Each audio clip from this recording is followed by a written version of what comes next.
Broadcasting the news you want. This is your news station, Channel 99, the first open out with student-produced news in the nation. Come to you live from our studio in the Hazleton area, Career Center, with your hosts, Christopher Farr, Genesis Marte, sports with Shane Jordan, and weather with Arlene Diaz. This is your station, now in HD.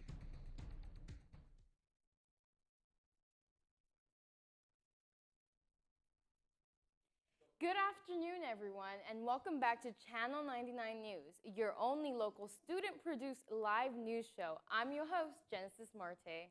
And I'm Shane Jordan, filling for Chris Farley. On Sunday morning, around 4:30 a.m., shots have been fired outside the Empire Hookah Lounge on East Broad Street. Police have responded to many issues that night at the lounge, which resulted in multiple arrests. Just before this incident, around 3:40 a.m., officers had to investigate an incident where a man punched the window, which made it shatter. If anyone has any additional information about these occurrences, contact police at 570-459-4940, or you can just dial 911. Taryn Body was arrested on Friday for using his son as a shield to fend off an officer's pepper spray. Body argued with Scranton School District employees because he did not have an ID on him to pick up his son while he brought his other son as well. He was screaming and he put his hands on an officer, then kept resisting arrest, which then resulted in the use of pepper spray. But Bodie picked up his son and used him as a shield to fend off the spray. Bodie is now in custody and is free on $10,000 unsecured bail, and his preliminary hearing will be on Wednesday. Early Saturday morning, a hiker found a decomposing body on the Hazel Township Woods Trail. The body has since been identified as 62-year-old David Goldsworthy. Goldsworthy was reported missing on September 11th, according to press releases last month. He died of natural causes and has been dead for a long time, according to the autopsy report. On September 22nd, the City of Wilkes-Barre's Department of Planning and Zoning issued a violation notice on a county prison. The prison is charged with allowing former prisoners a home after their sentence has been completed. County attorneys are asking for the violation notice to be dropped and that they have been operating the same since the prison opened. The county will be meeting with the board on November 19th.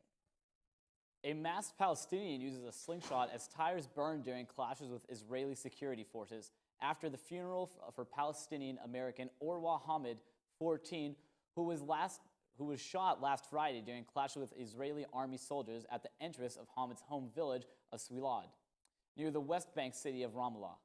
On Sunday, relatives had said Hamid was among a group of youths throwing stones at the soldiers.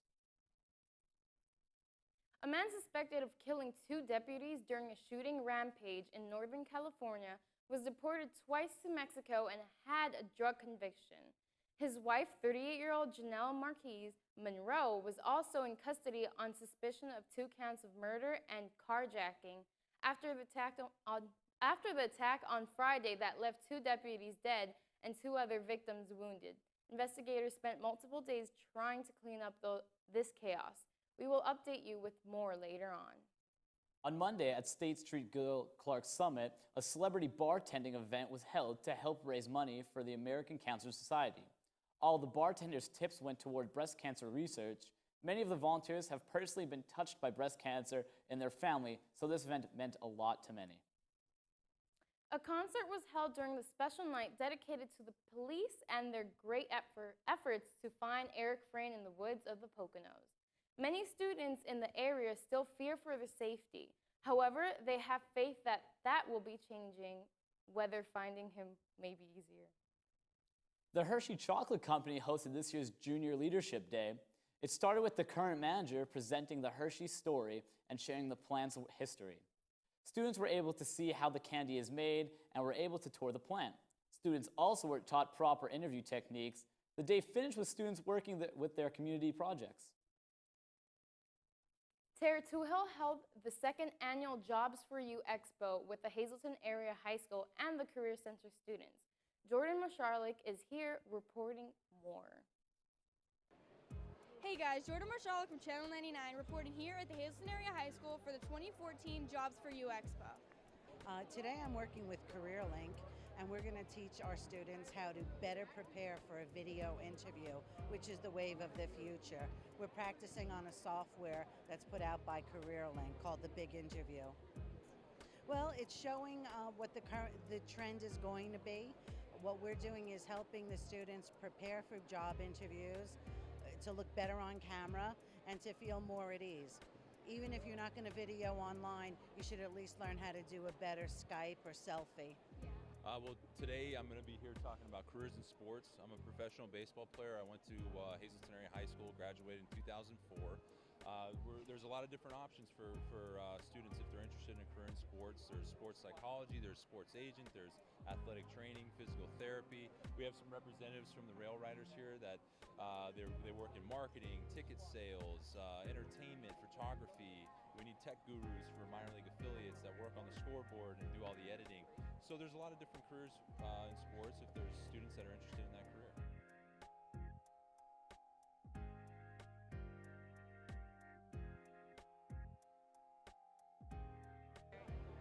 It provides a lot of opportunities to go to college if you're planning on that, or even a good job opportunity when you join the military. I know when I joined, I got a $4,000 bonus and $200 a month for school alone, plus my GI Bill.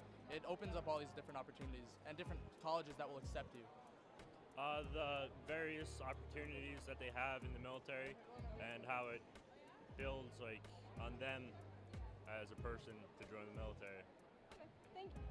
Well, it gives them an opportunity to see what's out there in the local area and a little bit farther than what's, in the immediate area. Gives them an opportunity to see, and talk to people that are actually in those careers and what they have to do to achieve those goals. If they have any questions about how to join the Hazleton Police Department and the steps that are required in order to become a certified police officer in Pennsylvania, we can answer those questions. Anything that they want to know about our experience and what the job entails. This event is important for the Hazleton Area High School students because it really gets them to realize that there is stuff in Hazleton. Sometimes we tend to forget what's around us because it's always there. And I think this event is great because it shows all the options that are available for the area, which is awesome. Well, as an admissions counselor at Penn State Hazleton, I'm going to be talking about all the options that the university has for students. Not a lot of students are aware that there's a Penn State campus right in their backyard where they could start at a small school and then they could even do all 4 years of a degree at Penn State Hazleton. So they could go to college right down the road. Or they could do a 2+2 where they do 2 years at Hazleton and then transition to a larger campus in our system. Most commonly the University Park campus, which is the rah-rah Penn State that everybody loves. So there's that option here at Hazleton, that connection here with Penn State. That's what I'm here to talk about. This is our second annual Job Expo that we're having, and the idea came about because there's so many students that graduate and they have no idea what they want to do with their lives. So we wanted to have this expo to bring you as many jobs that are here in the area, all the different careers, all the different livelihoods that are out there for you to be able to come right out of high school, maybe get a little bit of training and have a great job with healthcare benefits and take care of your families. Also, it lets you know, hey, if you become an engineer, you have to go to school for this long, you can make this amount of money. And I think it's good for the students because sometimes we don't talk enough about why we're in school. We had talked about that a little. You're supposed to be here on time. You're supposed to come every single day. You're supposed to be able to pass a drug test. And those are things that they want from you out in the real world. And school is just a training for you working someday and having a great life. So we have as many people here as possible to show all the different types of jobs that are available. The big interview is here today. That's an event that we're having, and the students can go and they simulate a job interview.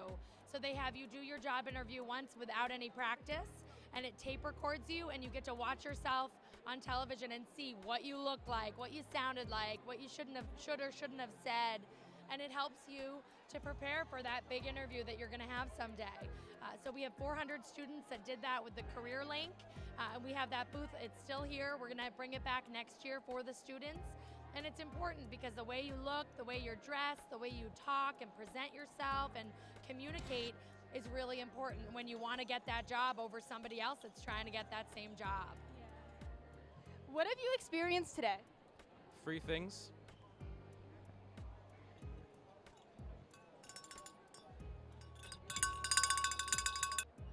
This has been Jordan Marshall reporting from the Jobs for You Expo. Back to you. Don't go away. I'll be right back with your Channel 99 Sports.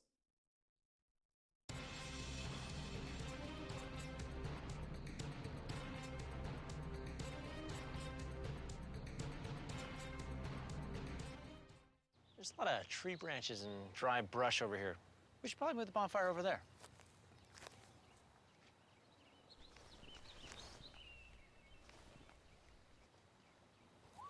I'm guessing Smokey liked that idea. All right, you ready for some baseball trivia? Let's do it. What year produced the most no-hit games in the big leagues? 7 no-hitters in 1990. Wow, that's right. Now a question that's not trivial. How many children will witness bullying this year? Huh. The answer? 3 out of 4. 75%? That's Wow. right. How many of them will say something? Kids want to help, but don't know how. Teach them how to stop bullying and be more than a bystander at stopbullying.gov.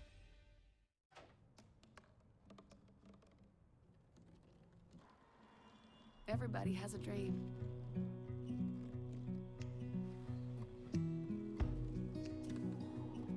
Mine was to see the ocean.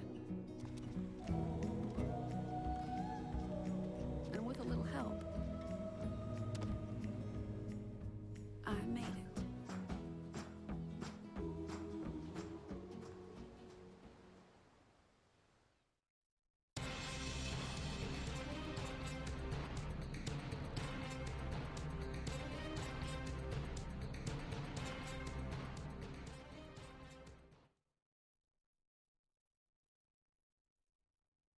Hey, welcome back. I'm Shane Jordan, and this is Channel 99 Sports, and this is the part of the show where I supply you with stats, stories, and headlines from around the world of sports.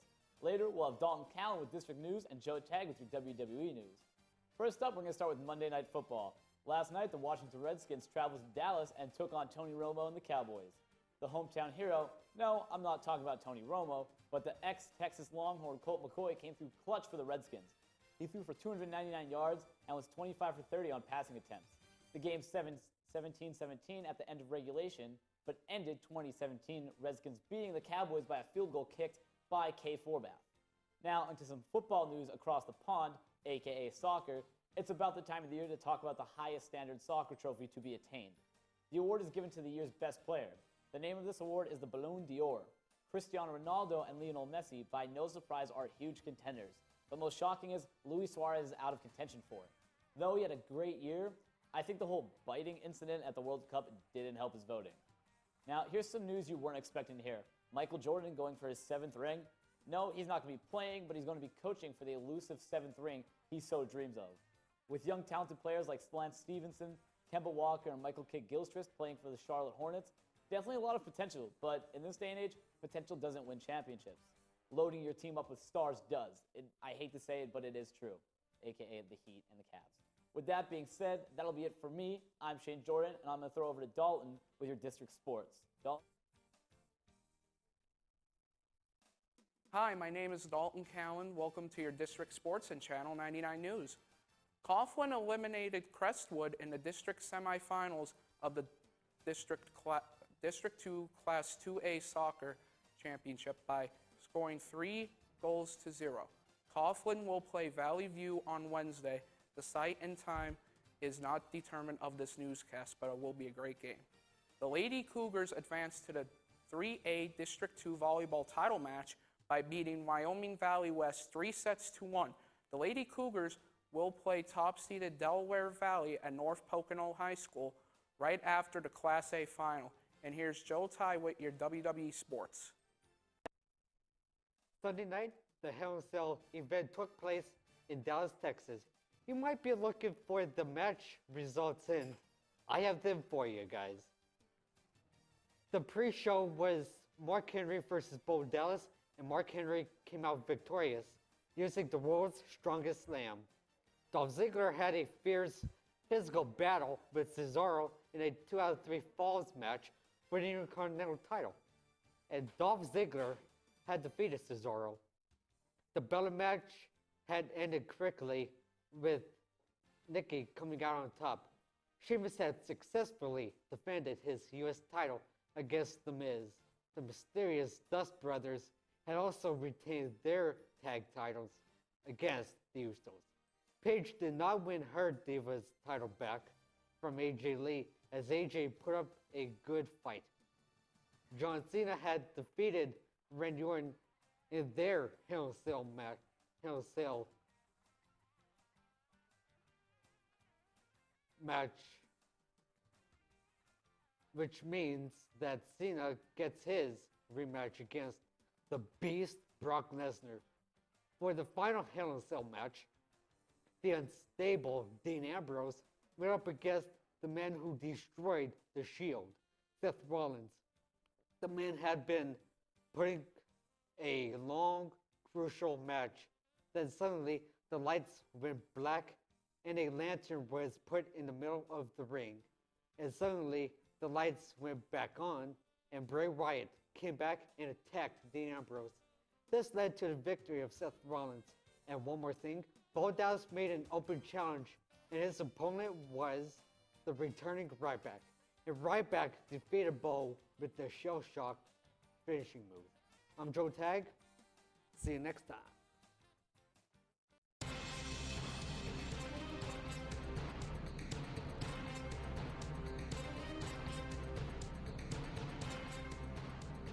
There's a lot of tree branches and dry brush over here. We should probably move the bonfire over there.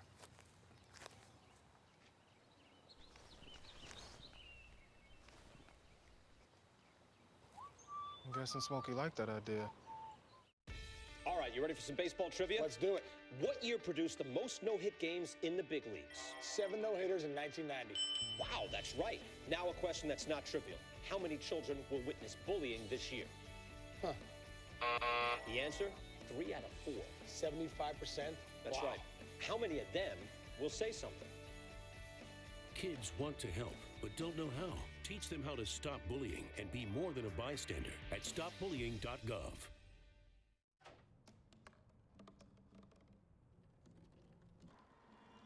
Everybody has a dream.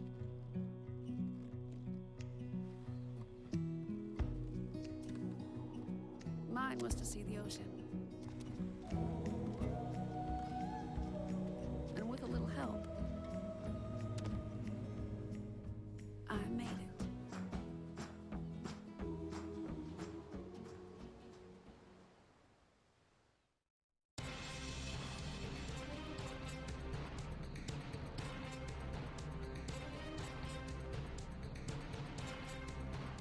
Welcome back to This Week in Science. Recently, scientists have created a real tractor beam that can pull particles. Also, King Tut's corpse shows he has a disease of old age known as diffuse idiopathic skeletal hyperostosis, which matches historical records of King's lifespan's mutation. I think yes. Researchers looking at a family who are all mostly afflicted with anhidors, which is the inability to sweat, leading to the idea that it is caused by a single gene mutation. Finally, as shocking as it is, a 45K old male Siberian fossil shows the possible first human Neanderthal interbreeding. I'm Kylie Dillon, and that's all for This Week in Science. Hello everyone, I'm Marlene Diaz with this week's weather. Today is as low as 55 and a high of 70 with only no chance of rain and wind speeds at 8 miles per hour. So enjoy your day while you can. Tomorrow is going to be a high of 55 and a low of 37 with only a 50% chance of rain and wind speeds at 8 miles per hour. The rest of the week seems to be clear until Saturday. Take a look.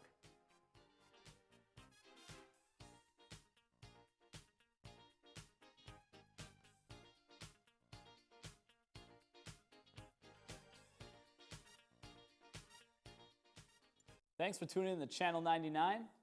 And watch again on Thursdays for more updated news, sports, and weather. And remember, as always, have a great day.